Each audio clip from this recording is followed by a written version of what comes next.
Welcome dear students. स्वागत है सबको मेरे प्यारे बच्चों। Today we are going to discuss the textbook exercises. आज हम किताब का जो भी एक्सरसाइजेस दिया हुआ है उसको हम करेंगे। आज तो पूरा नहीं कर पाएंगे, जितना हो पाएगा आज करेंगे। See answer this questions in 80 और 100 वर्ड्स ईच। आप पेज नंबर 22 देखिएगा, उसमें आपको दिया गया है एक्सरसाइजेस। पहले तो हम कर चुके हैं, आज शुरू करेंगे सी से। First question is that describe the friendship between Antonio and Bassanio. Antonio और बसानियो का दोस्ती कैसा रहा उसका बारे में हमको वर्णना करना है। Answer, Antonio was a merchant in Venice.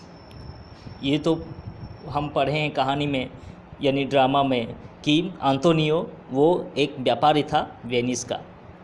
बसानियो was the best friend of Antonio who had nearly spent all his fortune by living in a very lavish manner, was often in need of money. और इसमें हम बसानियो को जानते ही हैं। वो Antonio का एक जिगरी दोस्त यानी एक अच्छा खासा दोस्त था, जो कि बहुत ही अमीर की तरह वो जीना चाहता था और वैसा ही वो रहा करता था। लेकिन उसको कभी कभार बहुत बार ऐसा होता था, पैसा का ज़रूरी होता था। Antonio assisted him every now and then. और उनका दोस्त एंटोनियो उनको हमेशा क्या करता था, उसको मदद करता था। Antonio always stood by his friend in times of need and troubles, as he showed for other people by being a kind man and greatly loved by all his fellow citizens. और Antonio अपना दोस्त के और बहुत ही मदद करता था और उन सब हर मुसीबत में जब जब ज़रूरी होता था तब वो खड़ा होता था, उनका दोस्त के साथ रहता था। और जैसे लोगों को भी वो अपना दया यानी जैसे वो दूसरे लोगों को भी मदद करता था, वैसा ही अपना दोस्त को भी बहुत ही सहायता करता था। Bassanio too was greatly moved by his love and affection for everything.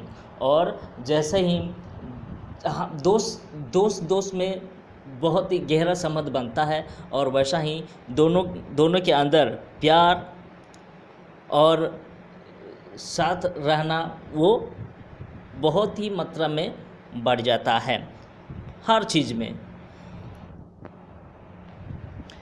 Now we will discuss question number 2। Describe the character of Portia quoting lines from the story.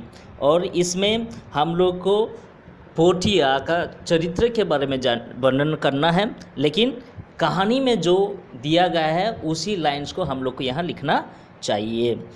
Answer, Portia was the rich heiress who lived near Venice. और Portia बहुत ही अमीर उत्तराधिकारिणी थी जो कि Venice शहर के बगल में रहती थी, जैसे Belmont, at a place called Belmont. कहाँ रहती थी? बेलमोंट में रहा करती थी। She had lost her parents but they had left in her name affluent wealth.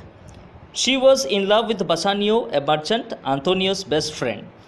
और इसमें बचपन से ही वो अपना पिता माता जी को खो देती है, फिर भी लेकिन उनका पिता माता जी अभिभावक जो भी है उसके लिए पैसा रखे हुए थे, यानी उसके लिए धन यानी संपत्ति उसके लिए रखे हुए थे। और वो उसी वक्त क्या हुआ कि जैसे बढ़ती है तो तब बसानियों के साथ उनका प्यार हो जाती है और उनसे वो बसानियो कौन है? बसानियो एंटोनियस का दोस्त, उनके साथ उनका प्यार हो जाती है।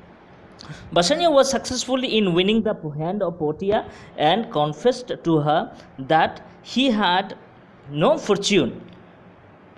और इसमें बसानियो भी, क्योंकि वो भी उनको बहुत ही प्यार करता था और उनको बोलता भी है कि मेरे लिए कुछ भाग्य ही नहीं है, हम सौभाग्य रहेंगे अगर आप मेरे साथ होंगे, और वो जीत भी चुका था उनका हाथ मांगने में, उनको शादी करने में, और उसमें राजी भी हो जाती है Portia.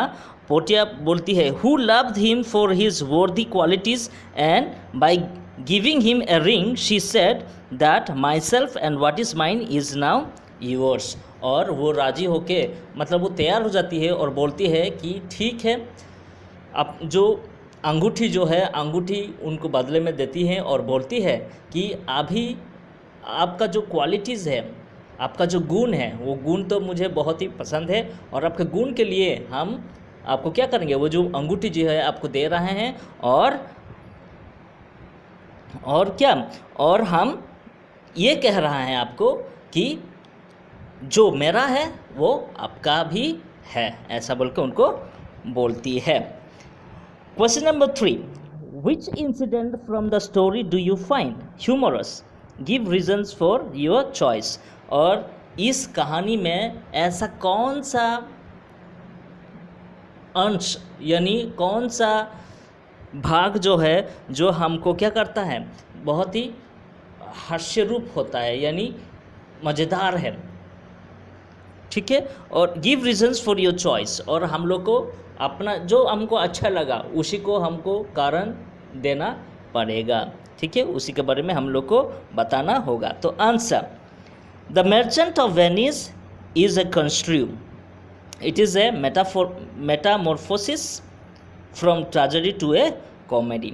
The merchant of Venice जो है एक ऐसा ड्रामा है, ठीक है, जो कि हम कह नहीं पाएंगे कि वो कैसे बदल जाता है, मतलब ट्रेजेडी दुखी उदासी से कैसे बदल जाता है कॉमेडी होके, ओके। इट इज़ मेटामॉर्फोसिस, मतलब वो कंपेयर कर दो चीज़ों से, जैसे हम कंपेयर कर सकते हैं, ओके, दो चीज़ों से। सो ये कैसे बदल जाता है, जैसे फ्रॉम मतलब कॉमेडी चलता रहेगा और कभी ट्रेजेडी आ जाएगा, यानी ट्रेजेडी से कॉमेडी, तो उसी तरह हम लोग को वहाँ भी लगता है कि इस ड्रामा में भी थोड़ा सा कुछ है जो हमें वैसा लगता है।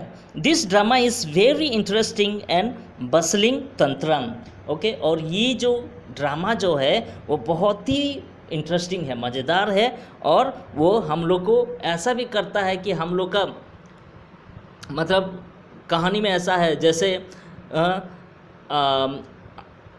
बसानियो और आंतोनियो दोनों जब गए हुए थे किसके पास, शाइलोक के पास, तब शाइलोक ने एक बॉन्ड तैयार किया था, यानी ऋण पत्र बनाया था, जिसमें वो बताया था कि अगर ये ऋण पत्र में आप अगर मेरा कर्जा नहीं चुका पाएंगे तो आपका शरीर का कहीं भी हिस्से को हम काट सकते हैं। वैसा जो है वो कभी कभार इट इज़ लाइक बसलिंग तंत्रम, मतलब वो कभी कभार हम लोग को लगता है कि अरे यार ये से कैसा, okay. So something it is like that.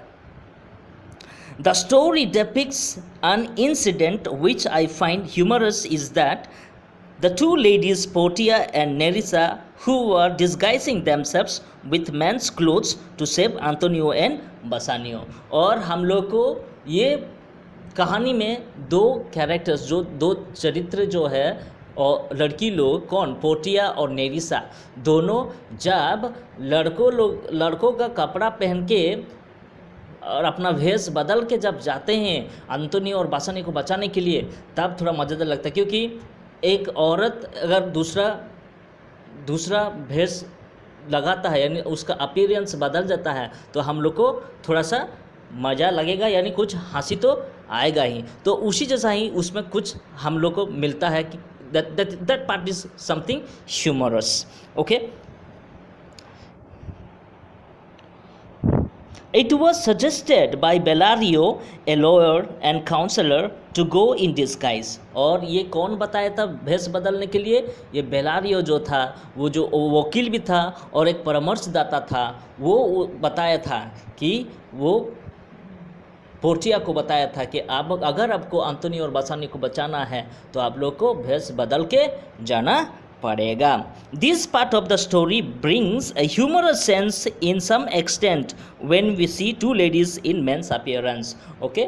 और इस कहानी में यही जो थोड़ा सा थोड़ा सा भाग जो है यानी थोड़ा सा पार्ट जो है हम लोग को लगता है यानी थोड़ा हंसी यानी कुछ मज़ेदार लगता है जब दोनों औरत अपना भेष बदलते हैं और आदमी का भेष लेके यानी आदमी का रूप लेके जब वहाँ जाते हैं।